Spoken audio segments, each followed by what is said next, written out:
que me llevó a generar esos sacrificios, a correr, a saber todo lo que tuve que dejar de lado para poder concentrarme en esta meta. Hoy ustedes la ven más cerca que nunca y surgen de ahí inquietudes, preguntas de qué va a suceder. Pues un poco hacia allá es que nos vamos a ir enfocando y la idea hoy es un poco mirar esos detalles. La dinámica de la actividad de hoy, vamos a ir hablando y algunas preguntas que yo haga, aprovechemos el chat que tiene aquí la plataforma para que me vayan botando respuestas rápidamente y vamos abordando los temas que vayamos mirando. Bien, voy a iniciar por ahí. Ya estamos mentalizados en que en muy poco tiempo, puede ser este año o algunos el año entrante, pero dentro del próximo año, llegaremos al lugar de la graduación. Quisiera que en una palabra, todos, pues les agradezco que todos lo hagan, defina qué siente, qué pensaría, qué siente saber que va a lograr una meta que se trazó hace 4 o 5 años y que hoy la ve muy cercana y que hace parte de un sueño de ustedes, un sueño de vida, un sueño profesional. Con una palabra, escríbanmela aquí para irla mirando. ¿Qué se les ocurre? ¿Qué les sale de adentro de la emoción que sienten? Muy bien, Paula, satisfacción. Angie, orgullo. ¿Qué otra cosa les hace sentir este logro? Felicidad. Muy bien. Admiración, dedicación. Muy bien, Luis. Claro que sí. Excelente. Satisfacción. Disciplina. Mira, esto es supremamente importante. Bien. Estamos, y por eso es tan importante, porque confluye en que todos ustedes tienen en común todas estas sensaciones. Y sobre todo, bueno, Vladimir cierra muy bien todo lo dicho ahí con el tema de oportunidad. Pero entonces vamos a estar frente a una situación que es un día límite, un lugar, una frontera desde que quiero vivir de mi carrera, ¿qué vamos a hacer? Lo digo porque lo sentí, como les digo, me gradué hace poco. La verdad, al inicio se siente un vacío y genera una especie de se podría decir que de duelo. Le queda a uno una sensación extraña, como un síndrome de abstinencia, porque uno ya estaba programado a reunirse con sus compañeros, ya estaba uno programado a salir corriendo a las 6 de la tarde para la clase.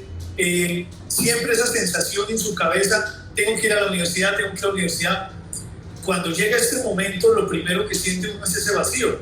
¿Qué pasó? O sea, ya no está esto, ya el escenario se empezó a perder y ahí es donde toca empezar a mirar hacia adelante, más allá, y la razón de ser de este módulo, más allá de lo profesional, es yo como ser humano hacia dónde me voy a enfocar, hacia dónde pienso tirar línea sobre lo que viene para mí. No importa si tengo 25 años, 30, 40, 50, todos van a estar en una situación límite que implica desde ya ir pensándolo, irlo preparando e irlo planeando.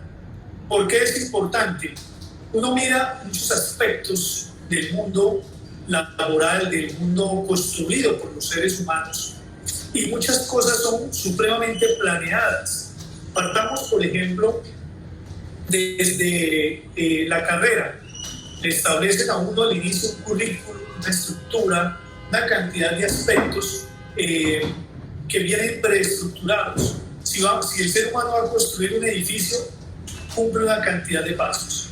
Pero muchas veces, a pesar del paso que damos, y retomo lo que Paula Cordero dice, genera un shock. ¿Yo qué voy planeando para lo que voy a hacer? ¿Yo cómo estoy estructurando lo que se viene? Entonces, lo digo por experiencia con muchas personas que pude compartir, terminaron saliendo y el día 1 después de graduados realmente había desorientación para muchos. Para otros, bueno, sí, interesante, generé un logro, pero ¿y esto cómo lo vamos a poner en práctica? Entonces ahí es donde es importante desde ya, cada quien desde su ejercicio reflexivo ir mirando hacia el horizonte, hacia dónde se va a enfocar. Y no lo hablo solamente, como les decía, del tema del conocimiento y lo profesional. Todo lo que tiene que ver como ser humano. Porque ustedes van a generar un logro que también exige de ustedes otro nivel.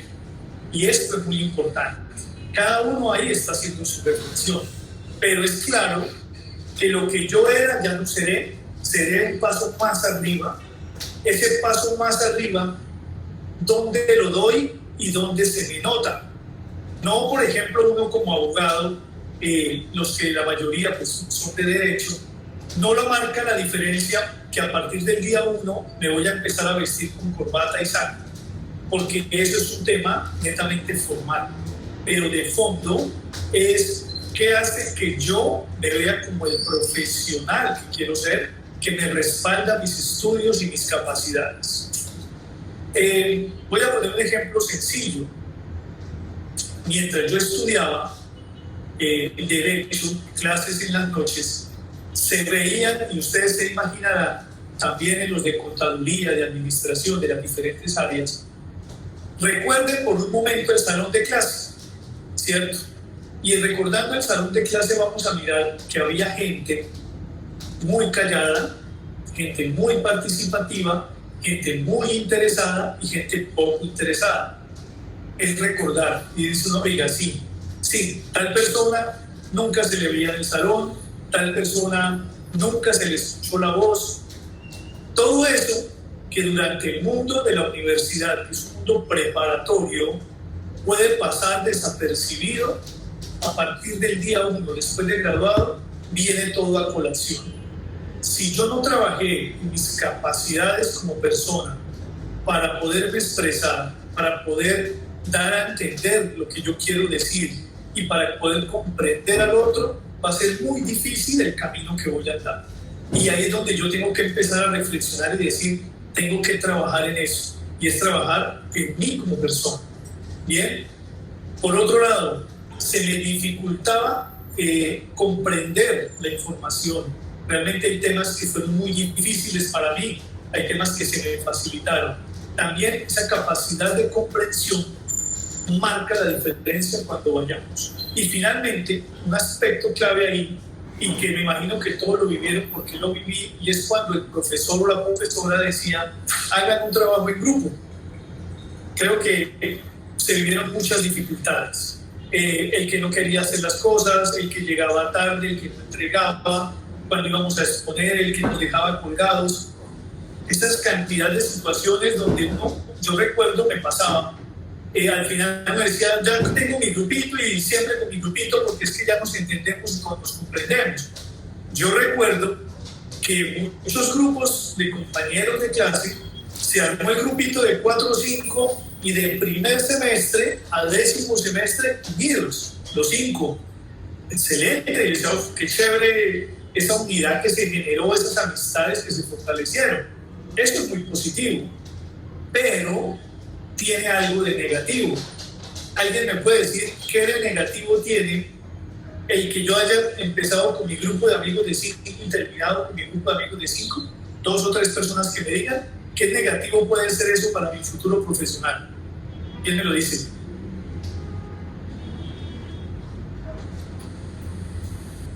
Bien, pues no solo la sola. No se relaciona con otro tipo de personas. Ok, María Camila, sí señora. ¿Alguien más?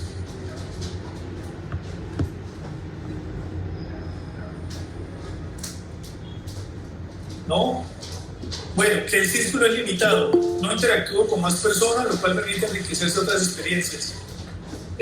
Como seleccionador de personal durante 20 años y liderando tantos equipos de trabajo, es una de las habilidades que más le cuesta al profesional y es una habilidad que debe tener para el siglo XXI y es esa capacidad de adaptación. Entonces, nos cuesta salir de esa zona de confort. Y si generamos eso, si yo construí esos lazos fuertes que tienen muchas cosas positivas, claro, pero se me dificulta construir otros lazos. Cuando llego a una empresa a trabajar, Las empresas tienen dinámicas que me dicen, hoy trabajé con este equipo, dentro de 2 meses cambie de equipo, ahora trabaje con este equipo. Trabajar con personas nuevas, como lo dice Vladimir. Eso no viene en el currículum, eso no está escrito en las materias, pero es clave para mi desempeño, sea el área que sea.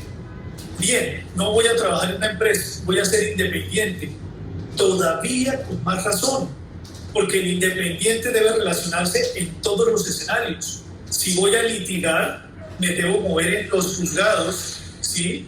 Donde sí que es compleja las relaciones sociales. Cuando yo hice mi práctica de derecho, obviamente ya por mi edad, ya por ser mayor, era más fácil ir a los juzgados porque creía que yo era abogado de muchos años, no que era practicante. Entonces llegaba y uno encorbatado y todo, me decían, hola doctor, bien pueda.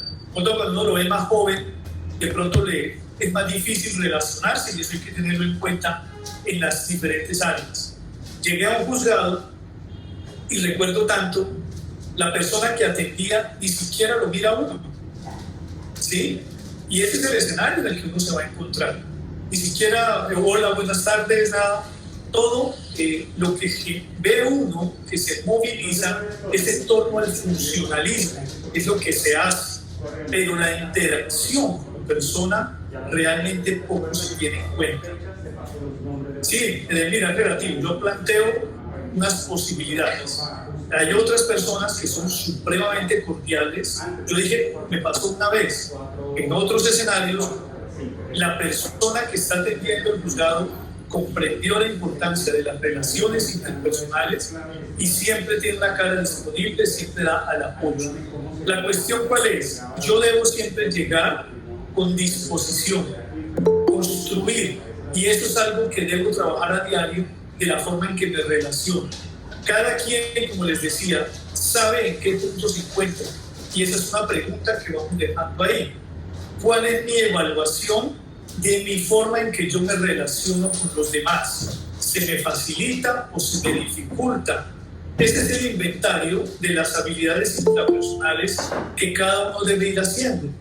Llego a cualquier escenario, interactúo, llego a cualquier escenario, prefiero quedarme callado, quedarme aislado, se me dificulta. Si eso se me dificulta, me implica, primero, comprenderlo, por qué eso ocurre, y a partir de esa comprensión empezar a movilizar esas habilidades personales que me van a permitir abrir muchas más puertas, ¿sí? En la medida en que yo interactúo de mejor manera, genero los vínculos y genero los escenarios valiosos para mi desarrollo profesional. Bien, lo del trabajo en equipo, como les decía, cosas valiosas para fortalecer un grupo, como aquí lo ve con Elvira, pero hay que fortalecer ambas cosas, probar otros escenarios. Y eso es parte del reto que viene recién graduados. Resulta que ustedes van a tener una oportunidad que muchísima gente no tuvo o no tiene, en la medida en que ustedes recordarán que muchos compañeros y compañeras de ustedes se quedaron por el camino. Ustedes recordarán el aula de clase el primer día y el día último van a empezar a ver cómo mucha gente quedó relegada. Mucha gente se fue quedando y mucha gente no logró esta meta. Y eso es algo que no permite crecer como persona. Sin embargo, esto implica un reto mayor para ustedes y esa es otra de las preguntas a reflexionar. ¿Logré ya o voy a lograr mi meta profesional? ¿Qué otras metas como persona tengo pospuestas? ¿Qué cosas he dejado ahí en el tintero y no he hecho? Entonces, ¿por qué es clave comprenderlo? Las estadísticas y los estudios dicen, por ejemplo, un estudio hecho en Estados Unidos hace unos años decía que el 42% de los estudiantes universitarios recién se gradúan dejaban de leer, bajaban su nivel de literatura al mínimo, ¿sí? Ese es un estudio. Es un riesgo que desde ya se advierte para que cada uno esté muy alerta y sepa que al lograr este peldaño lo que necesita es subir de peldaño. Es decir, durante la universidad tuve que leer sentencias, tuve que leer decretos de la DIAN en el grupo de personas del área de contabilidad, de contaduría. Como administrador tuve que leer también literatura sobre el mundo de la administración, pero había aquí un ejercicio externo que me movilizaba a hacerlo. Al desaparecer, como les decía, del duelo, se corre el riesgo de aflojar. Y este es un riesgo que hay que prever. Si ustedes como se está autorreflexionando y diciendo, a mí esto no me pasa, yo siempre he leído y siempre leeré, excelente.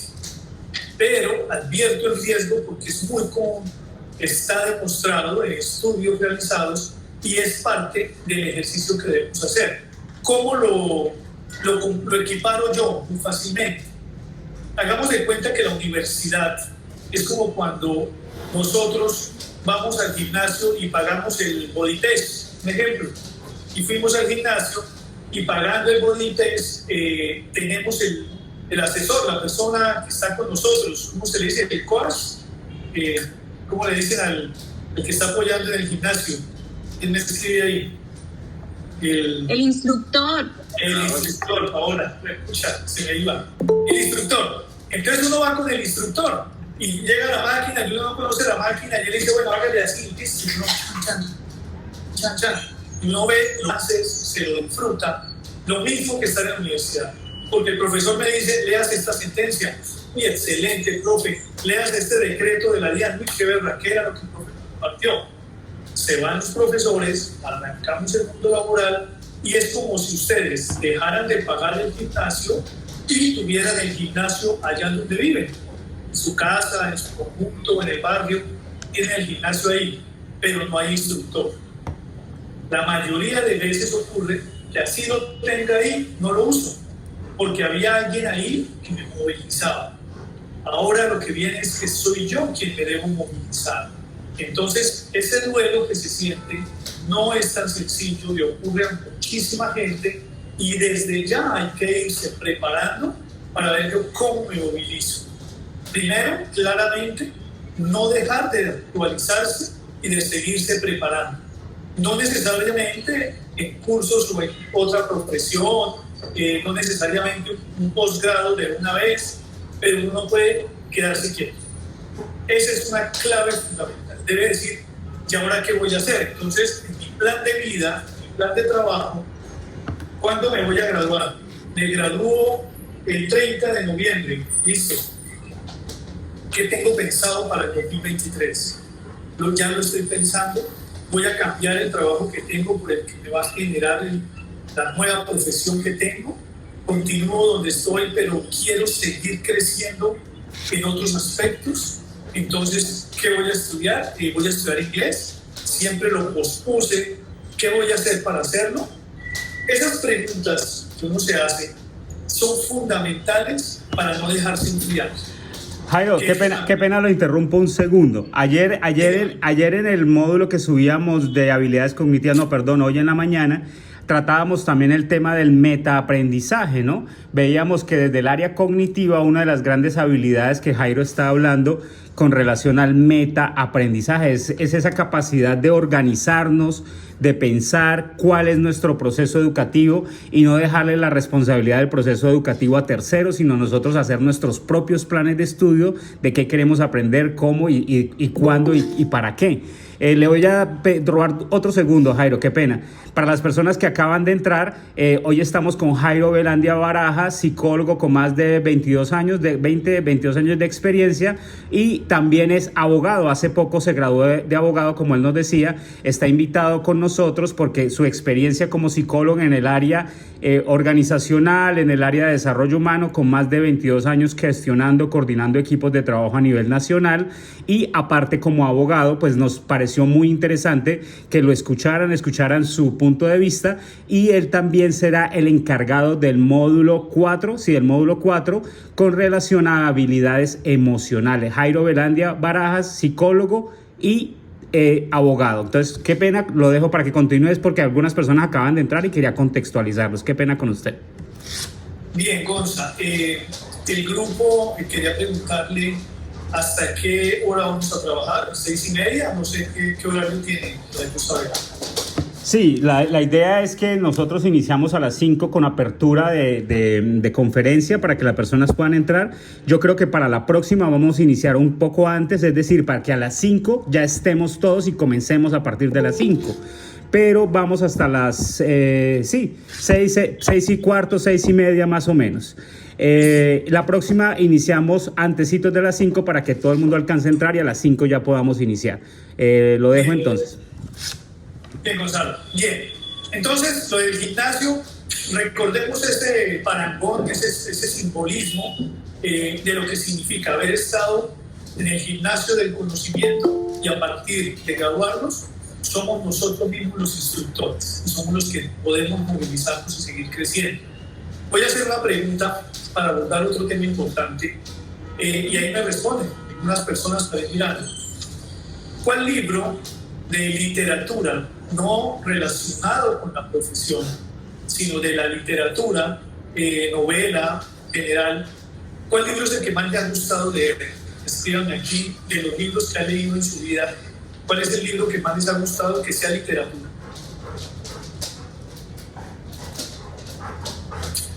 Ok, muy bien. Caballero de la armadura oxidada. ¿Qué más, compañeros?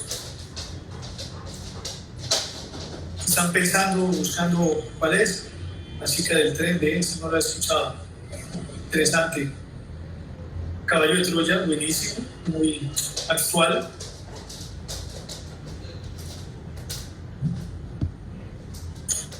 Muy bien, claro, Gabriel García Márquez.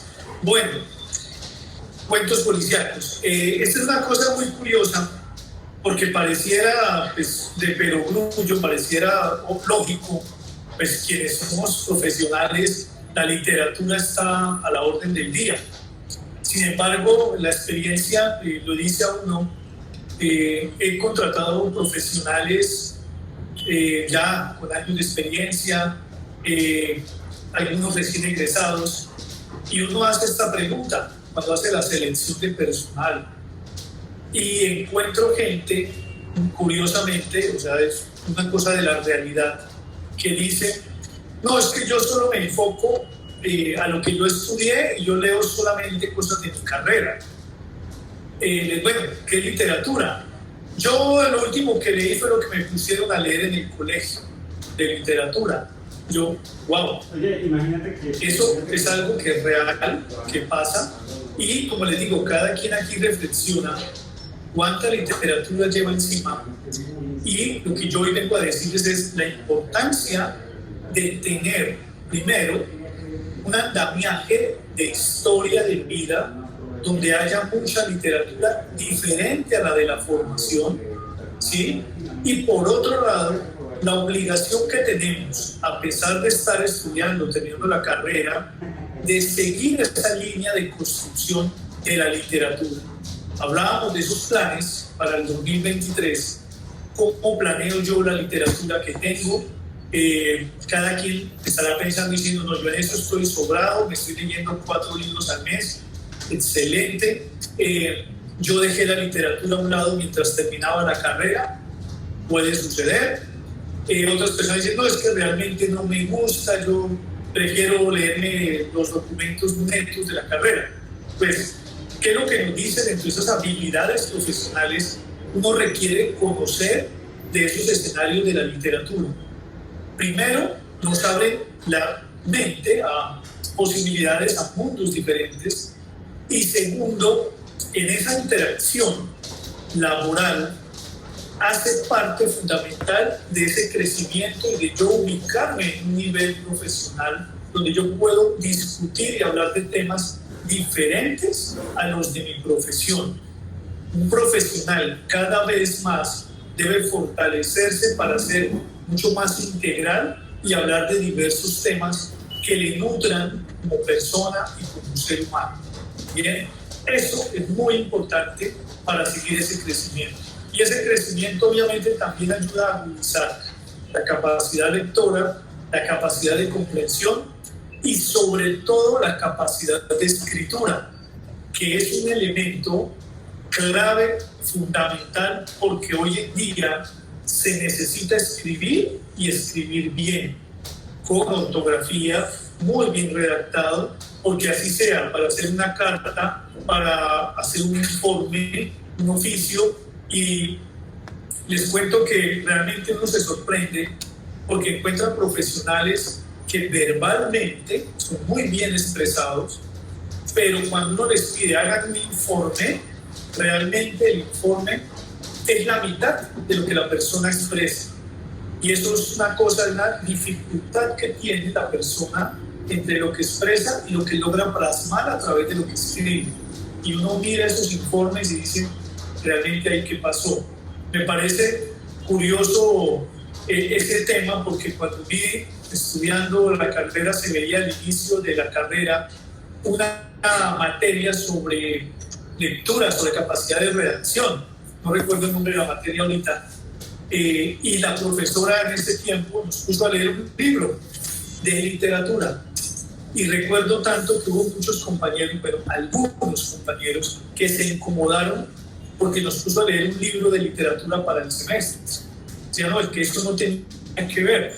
Y yo digo, hoy más que nunca, y ustedes creo que ya con el recorrido que han hecho a nivel universitario, saben que eso es una parte fundamental de lo que hay que hacer. Entonces, hablábamos de ese gimnasio del conocimiento. Uno de los elementos o una de las partes de ese gimnasio es esa literatura que nos alimenta y nos permite conocer nuevos mundos y nuevas oportunidades. Bien, finalmente, dentro de esos espacios que vamos viendo y que vamos a mirar en el módulo y los cuento más en detalle, la importancia del profesional del siglo XXI en esa conexión desde lo intrapersonal con lo que llega al día de hoy es esa capacidad de leer el mundo, de ubicarse en los escenarios nuevos de relación, de trabajo, de familia y amigos. El llamado es que se necesita que nosotros vayamos equilibrando nuestra vida en la medida en que avanzamos. Eso es lo que realmente nos hace profesionales. Si yo tengo desequilibrado algunos elementos de mi vida, me están afectando los otros. ¿A qué me refiero? A la familia, a los amigos, el trabajo, el mundo académico. Esos escenarios en los que yo me muevo son el sostén de mi equilibrio emocional. Si alguno de ellos está desbalanceado, me desbalancea a los otros, me afecta. Muchas personas en sus trabajos generan dificultades, generan a veces bajo rendimiento, y cuando uno va a observar es porque traen consigo alguna dificultad emocional a nivel de pareja, a nivel de familia, a nivel de los hijos y de las hijas.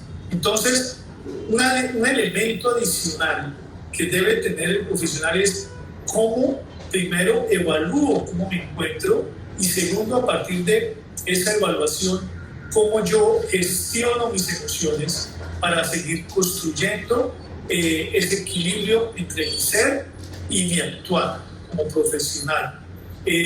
Muchas veces, y uno ha visto infinidad de casos de que hay profesionales excelentes, con unas habilidades enormes, pero que en sus relaciones interpersonales dejan mucho que desear, que se les dificulta, ¿sí? Desde el profesional que uno conoce y dice, no, él es muy bueno en lo que hace, pero ese genio que tiene, terrible, no se le puede ni hablar, pero es bueno en lo que hace. Este tipo de escenarios son los que la modernidad nos invita a empezar a desaparecer. Como sociedad no podemos seguir validando a las personas que porque saben mucho pasan por encima del otro, le maltratan o le hacen daño, ¿sí? Esto se ve a diario, y obviamente en Colombia tenemos un escenario muy común cuando se habla de usted no sabe quién soy yo, por ejemplo, que lo hemos visto en muchos videos donde la persona cree que por haber tenido un logro profesional, académico, económico, es más que los demás. Ese tipo de cosas son las que entiende uno que este profesional quedó a medias, es profesional, tiene conocimiento, pero le falta lo más importante, que es esa gestión emocional, ¿sí? De las que son más complejas y las más notorias, obviamente, es el tema del enojo, el tema del mal humor, y más en nuestra región santandereana se da mucho que se habla de que es el genio de la persona, que es así, pero la invitación como colectivo humano es que todos debemos propender desde la forma en que gestionamos la emoción nuestra con nuestros hijos, con nuestra pareja, con nuestra familia, con todos los que interactuamos, que cada vez debemos ser más controlados, comprender más al otro para poder nosotros también estar a un nivel de interacción mucho más alto. Es clarísimo, y las empresas en el mundo moderno necesitan que las personas traigan estas habilidades. Cuando yo llego con esa capacidad de interactuar, de integrarme, siendo equilibrado en la forma en que interactúo, en la forma en que me expreso, fácilmente me adapto al trabajo. Y las empresas lo tienen claro. Una empresa que dice, puede que llegó recién grabado, listo, recién grabada, no hay problema. Bienvenido o bienvenida a la compañía. Que no conoce de los procesos, se le enseña, se le capacita. Ustedes saben que la mayoría de empresas manejan todo el tema de información. A usted le puede capacitar en procesos empresariales, pero la gestión emocional es muy difícil que la empresa a usted lo capacite para que usted llegó hoy y mañana usted es equilibrado completamente y tiene una inteligencia emocional perfecta. No es tan fácil. Este proceso lleva más tiempo, es mucho más lento, y es ese gimnasio del que les hablo. De yo cada vez más controlar mis emociones, conocer mis emociones, qué es lo que me hace enojar, cada cuánto me enojo, y esa es una cifra importantísima, un test sencillo que pueden hacer ustedes. ¿Me enojo a diario? Complicado, ¿no? Me enojo en la mañana, me enojo en la tarde, vivo enojado. No, una vez por semana, no me acuerdo la última vez que me enojé.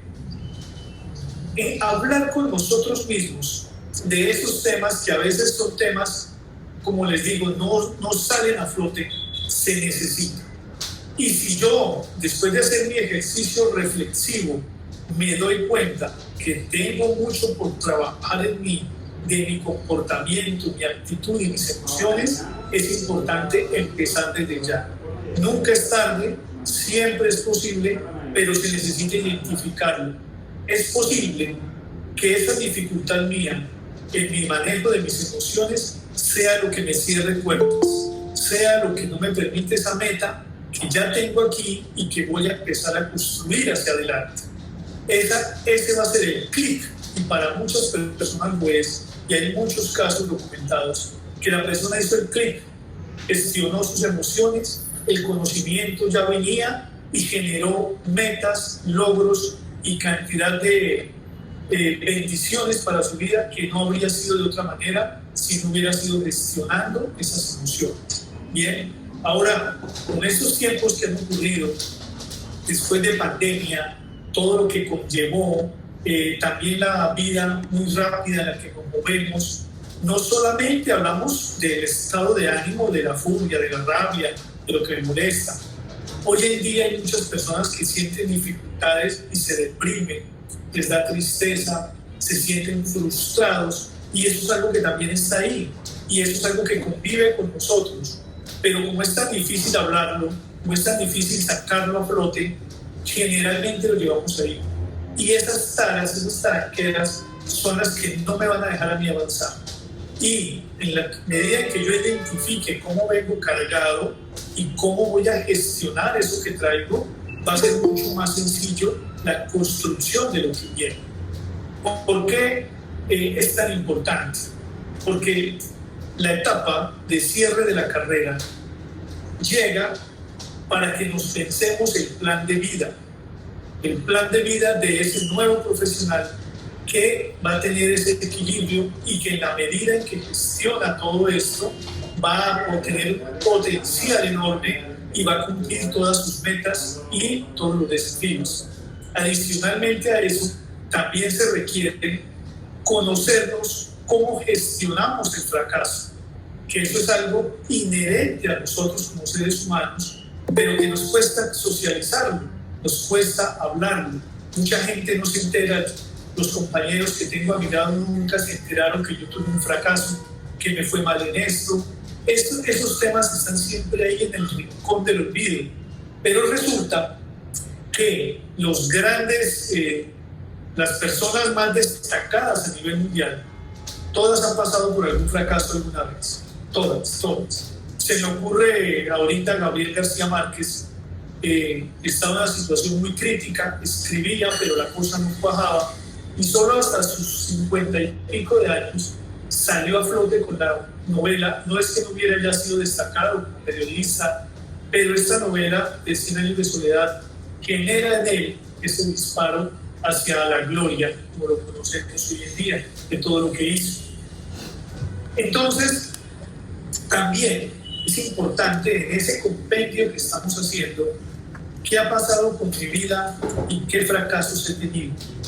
Y cuando uno se empieza a mirar qué dificultades ha tenido, se da cuenta que a veces ha sido por posponer esas metas, por posponer esas tareas, y cuando también las he hecho y he fracasado, ha sido valioso porque aprendí, y ahí es donde yo debo retomar, ¿sí? Primero, estar preparado, porque puede ser que se me ocurra y algo pasa muy común. Me gradué, estoy con mi grupo de amigos, vamos a montar una oficina y vamos a hacerle. Cuando ya empieza uno a moverse, hay gente que lo logra, su oficina crece, hay gente que la montó y a los 3 meses se terminó la idea, no funcionó, no me entendí con mis compañeros, yo tenía en mente una cosa, mis compañeros tenían en mente otra cosa, ¿sí? Ahí es donde empieza a dudar todo esto que gestiono como persona y que debo ir masticando y preparando para mirar cómo evolucionamos. Y ahí hay un pequeño paréntesis. Si voy a construir un emprendimiento, si tengo una idea ya con mis compañeros, 2 o 3, ¿hacia dónde vamos a ir? La gestión de las emociones también implica leer a los compañeros cuáles son las motivaciones de ellos, cuáles son las razones de ellos, de su camino hacia el éxito. En la medida en que ponemos sobre la mesa también nuestro sentir, posiblemente el fracaso va a ser menor o vamos a prever las dificultades. Pero no solamente es hablar del hacer, ni de cómo vamos a cobrar, ni cómo lo vamos a llevar a cabo en la vida profesional. Es cómo nos vamos a relacionar. Y a veces suele ocurrir, y ustedes me dirán si no, que a raíz de una alta confianza que existe, se rompe esos buenos vínculos porque no confiamos en el otro, o nos excedemos en la forma en que le hablamos al otro, no somos asertivos en lo que le decimos al otro, o no lo escuchamos debidamente. Los seres humanos tenemos una dificultad que yo la ejemplifico con el ejemplo aquí del lapicero. Esta es una situación que nos ocurre en todos los escenarios de vida, y es, cuando yo veo algo de lejos, yo veo el lapicero a esta distancia, lo veo claramente, ¿se ve? ¿Sí? Lo veo muy bien, completamente claro. Esto ocurre, por ejemplo, cuando me interesa una persona como pareja, o cuando empiezo a generar un grupo de amigos o compañeros de la universidad. En la medida en que yo voy avanzando en mi vida, ocurre lo siguiente: me relaciono más, me acerco más, hasta que llego acá. Cuando la persona llega aquí, cuando la tengo tan cerca, ¿qué ocurre? La pierdo de vista. Eso ocurre. Aquí no la veo, la tengo tan cerca que no la veo. Eso pasa en muchas relaciones, en mi vida personal, con la pareja, incluso con la familia, en el mundo laboral, en el mundo de la universidad. Ya estamos tan cerca que pierdo de vista esa buena relación. O eso me hace a mí perder los buenos límites que me permiten seguir construyendo una buena relación. Entonces siempre es importante, en cualquiera de los escenarios, y cada uno reflexionará dentro de los círculos que hablamos, cómo me siento yo con las personas. Ya la perdí de vista, la sigo viendo, yo hago el ejercicio, que es lo que uno invita. De vez en cuando hay que volver a mirar, hay que ver siempre el mundo desde otro punto de vista. Unido a esto, y porque hablamos de esta educación 4.0, esta educación 4.0 y con el módulo que Gonzalo les profundiza sobre la parte cognitiva, es que también lo emocional implica algo fundamental, que es una habilidad necesaria para el profesional de hoy, y es el romper paradigmas, el romper esquemas, ¿sí? Venimos cargados todos con la historia de vida de lo que he construido y de lo que me han construido desde la casa, desde la cultura, desde lo que yo he creído. Todo lo cargo, yo todo lo traigo ahí. Si yo no gestiono eso, no lo identifico y no reviso cómo vienen mis cargas, pues sigo hacia adelante siempre y llegaré al final, pero que pudiera haber sido un final mejor si siento que esas cargas me pesan, ¿cierto? O que me dificultan mi andar en este mundo de la sociedad. Entonces, la invitación con este ejercicio es a tener muy en cuenta las reflexiones y los ejercicios que se harán en el módulo de las habilidades intrapersonales, porque esto lo que implica es que hay una tarea. En la universidad que le ponen a una tarea, un proyecto, pues este es un proyecto de vida como ser humano que yo ya lo llevo caminando. Entonces, ya tengo yo 50 años y yo ya me realicé como persona, pero a pesar de tener 50 años, ¿qué voy a hacer? ¿Qué construyo a partir de 2023? Con la experiencia de vida que tengo, con el conocimiento que tengo, con las capacidades que tengo. Todos, en coincidencia, los que estamos aquí, tenemos algo nuevo para hacer. A partir de mañana, yo digo la tarea, empecemos la del 2023 para irla masticando. Pero se necesita que no se quede suelto, que no se quede ahí como una idea, sino que entendamos que la máquina hay que desde adentro revisarla, aceitarla, ponerla en forma para que empiece a correr en este mundo profesional tan competido y que requiere cada vez más de personas justas, ecuánimes, asertivas y enfocadas en las relaciones con el otro para construir conocimiento y construir sociedad. Bien, esto es el escenario del módulo. Quiero saber si hay unas 2 o 3 preguntas o comentarios, ¿cómo les parece? Quiero escuchar del tema de esa tarea que tenemos todos para hacer a partir de que nos graduemos. Jairo, me gustaría pasar, como en todas las charlas y en todos los invitados que tenemos, vamos a tener al final una serie de preguntas que van por parte de nosotros como una especie de entrevista con unos puntos que queremos reflexionar con ustedes. Entonces, pues me gustaría conversar con ustedes sobre algunas preguntas. De todos modos, desde luego, los estudiantes también pueden hacer preguntas, todas las que quieran. Mientras yo abordo las preguntas que tenemos con el conferencista, ustedes pueden ir pensando sus preguntas y simplemente levantan la mano, y levantada la mano damos la palabra para que las personas puedan participar. Entonces, yo tengo 3 preguntitas que me parecen interesantes y que me parece que pueden construir también a lo que ustedes están trabajando, teniendo en cuenta que Jairo es tanto psicólogo como abogado y que es una persona que coordina empresas bastante grandes. Me gustaría saber, tu empresa, Jairo, está en todo el país, ¿verdad? ¿Tengo entendido? Sí, señor. ¿Y cuántos, qué tan grande es? ¿Qué tantos empleados tienen? ¿O cómo podríamos saber qué tan grande es tu empresa?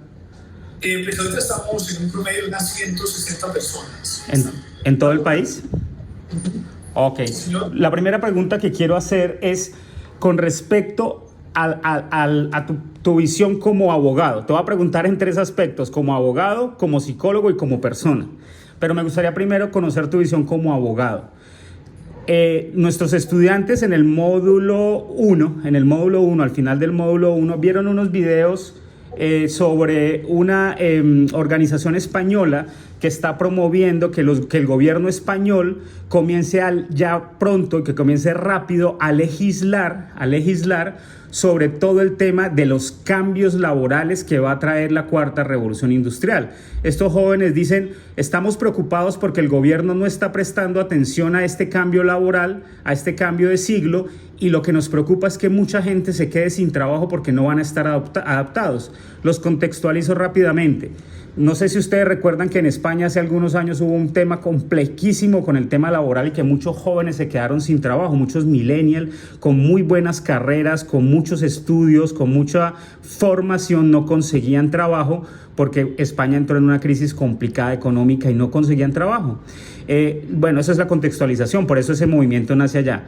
La pregunta es, ¿cómo ve usted como abogado el tema legislativo? Me disculpan si de pronto utilizo mal el término, me pueden corregir, porque yo no soy abogado y no conozco mucho del tema, pero conozco lo general. Pero me preocupa un poco que si los países europeos todavía no están pensando en legislación o en leyes, o bueno, leyes sí, no sé si estoy equivocado, en legislación, no están construyendo legislación para transformar el sistema educativo, para transformar el sistema laboral. Por lo menos en Alemania ya solamente trabajan 5 horas y sacaron una legislación donde está prohibido por ley enviarle mensajes de texto o correos electrónicos a los empleados después de las 6 de la tarde o los fines de semana, por ley. Entonces, los países europeos, algunos se han ido adaptando a esos cambios y han ido generando legislaciones, pero me preocupa mucho que en Latinoamérica estamos muy quedados con la legislación. ¿Cómo ves usted el tema con el tema de la legislación con relación a esos cambios que debe hacer el país para poder adaptarse y poder brindarle a los ciudadanos un futuro frente a este nuevo siglo XXI?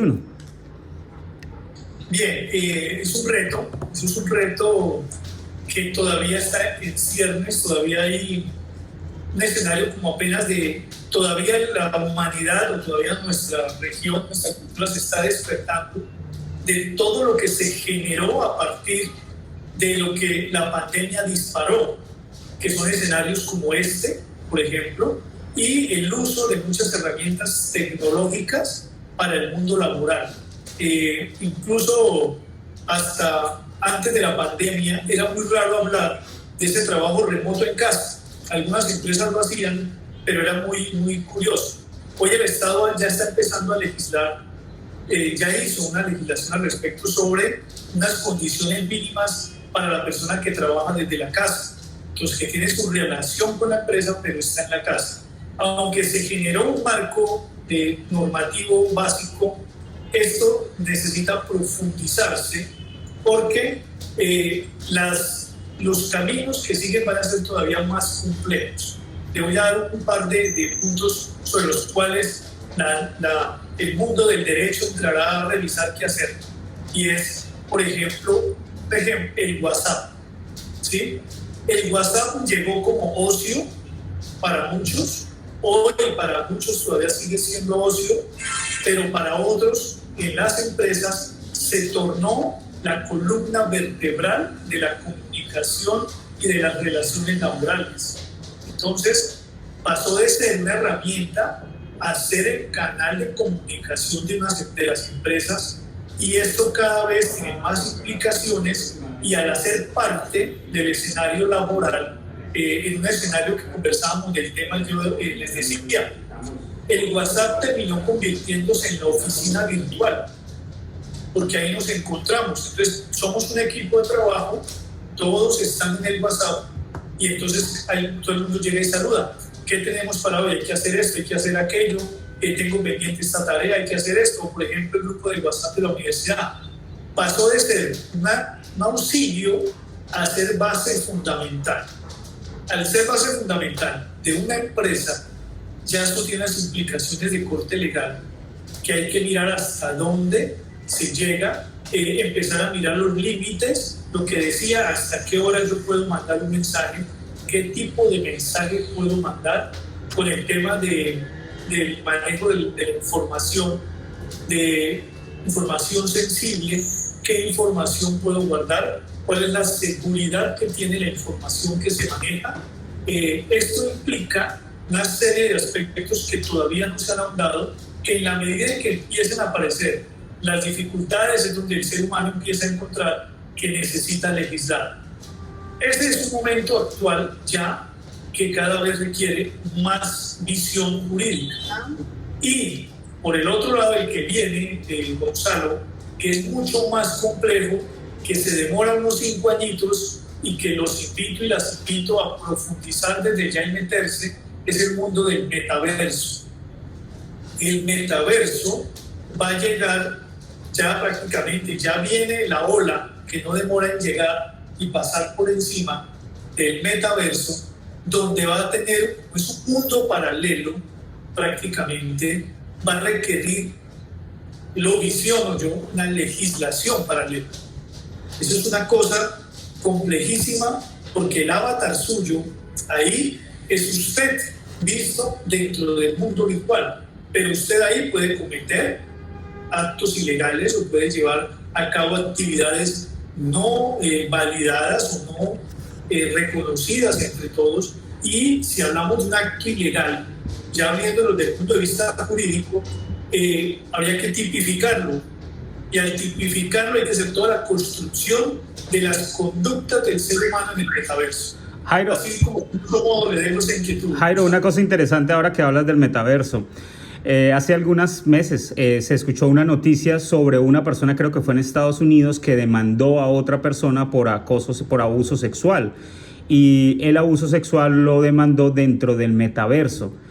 Planteaba que su avatar había sido violada por una horda de ogros, porque pues en los avatar uno puede ser un ogro, puede ser lo que uno quiera, y llevó esta demanda a la corte de Estados Unidos. Creo que hizo proceso, pero pues no sé qué pasaría con eso. Lo que usted dice es un tema supremamente interesante, ¿no? ¿Cómo va a pasar legalmente ahí en el tema del metaverso? Porque si yo, como digo yo, esto es un tema filosófico, ¿no? Creo que las constituciones tienen que ver también con temas filosóficos, ¿no?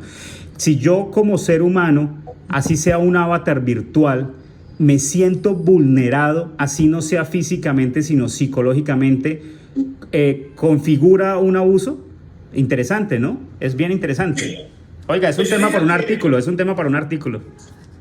yo diría que la Constitución de Colombia, la norma colombiana habla de la persona, ¿cierto?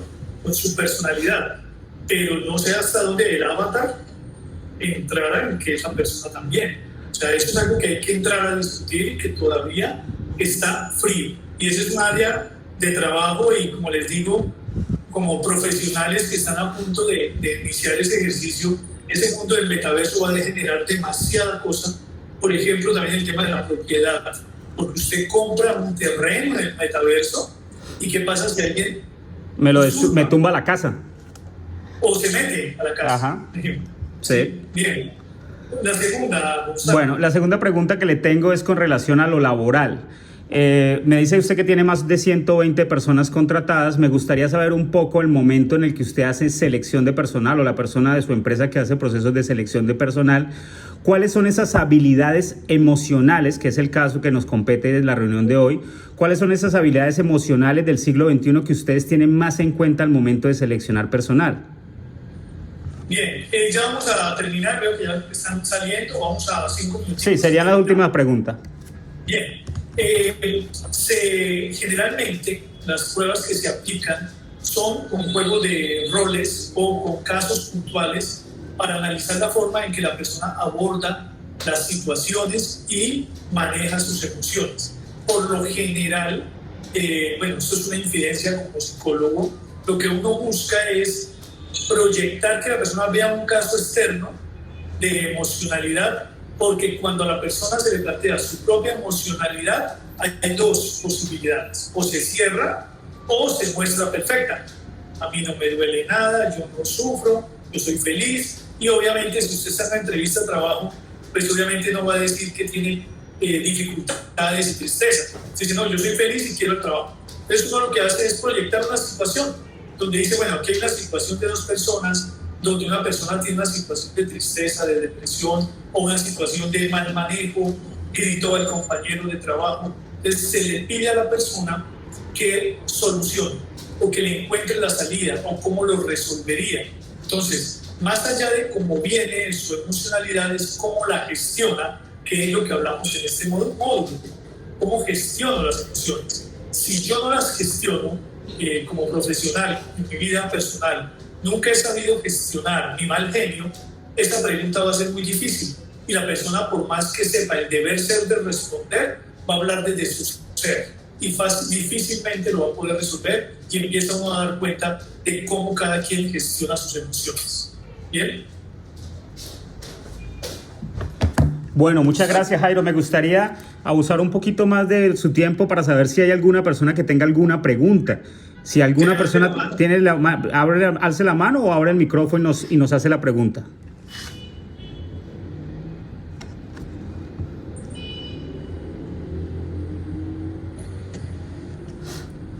¿Hay alguien que tenga alguna pregunta que quiera hacer? O sus comentarios sobre lo que conversamos el día de hoy. O comentarios, sí, comentarios. Recuerden que es muy importante uno sentirse retroalimentado y escuchar también al otro. Sencillamente 2 personas y terminamos por el día de hoy. ¿Quién digo yo?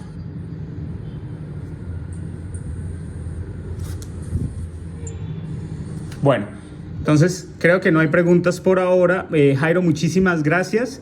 Le recuerdo, ya hay una persona, alzó la mano acá. Muy bien. Vamos a ver, listo. Luis, dinos, cuéntanos.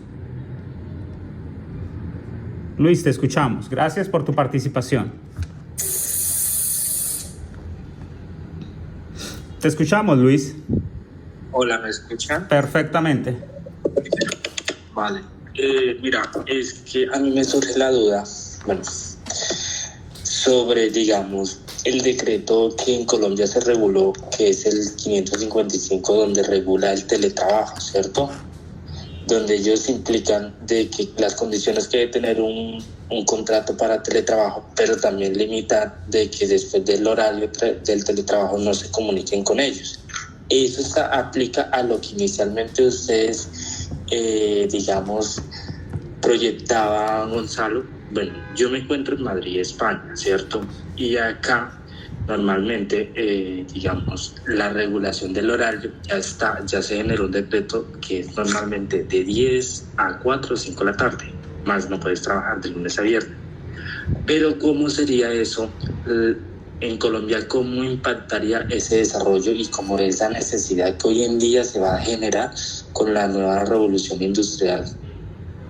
Luis, mientras Jairo, qué pena tomo la palabra un segundo. Luis, dices algo interesantísimo. Lo que pasa es que en Colombia en particular, en todo el mundo, pero en Colombia en particular, fueron leyes y normas que nos tocó sacar a la carrera, ¿no? Fue a la carrera y me imagino que se irán adaptando, digo desde mi ignorancia como abogado. Fueron leyes que fueron necesarias sacar a las carreras y me imagino que las irán adoptando. No sé qué piensa Jairo.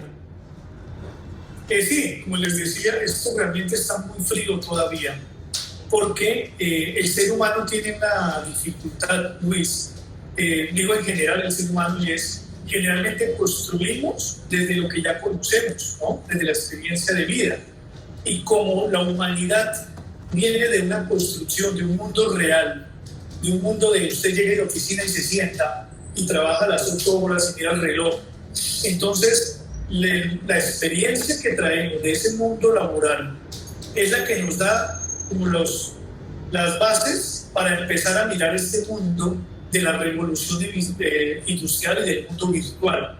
Pero este mundo no se puede leer con los ojos de ese mundo físico, ¿ya? A eso me refiero. Entonces Gonzalo lo decía, o sea, para llevar a una construcción jurídica normativa se requiere un ejercicio filosófico de comprensión que el ser humano entró en una etapa de evolución diferente, ¿ya?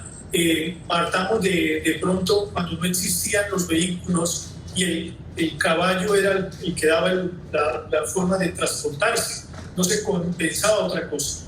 Hay que entender que es igual que el caballo y el carro, son 2 cosas totalmente diferentes, y eso implica obviamente comprender cuál es el nivel de afectación del ser humano en ese mundo, que lleva también.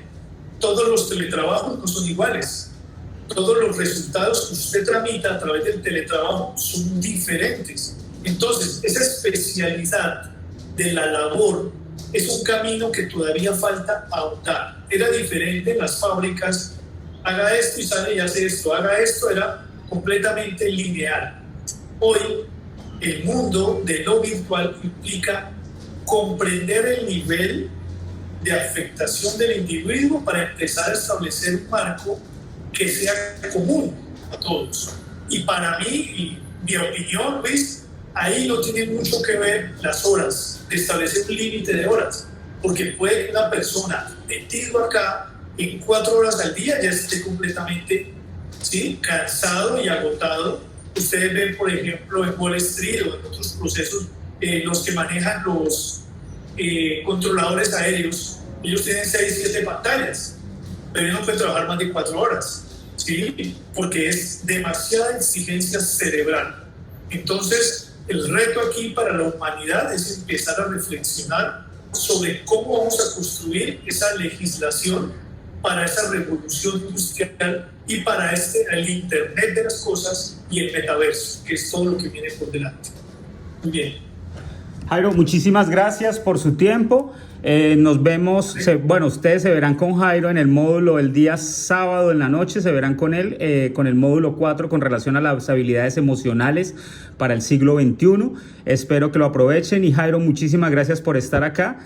Nosotros, si es posible en algún momento y el tiempo nos da y los estudiantes lo quieren, pues lo invitaríamos nuevamente si usted tiene la disposición para hacerlo.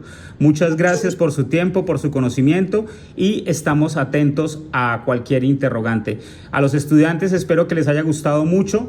Espero que hayan tomado ideas para su artículo. Las personas que están afanadas con el tema del artículo, nosotros les vamos a dar el acompañamiento para ayudar a pensarse esas ideas, pero lo vamos a ir haciendo poco a poco, no se afanen con eso. Muchas gracias y nos vemos en la próxima conferencia. Un abrazo a todos. Bueno, estén muy bien, buena tarde. Muchas gracias.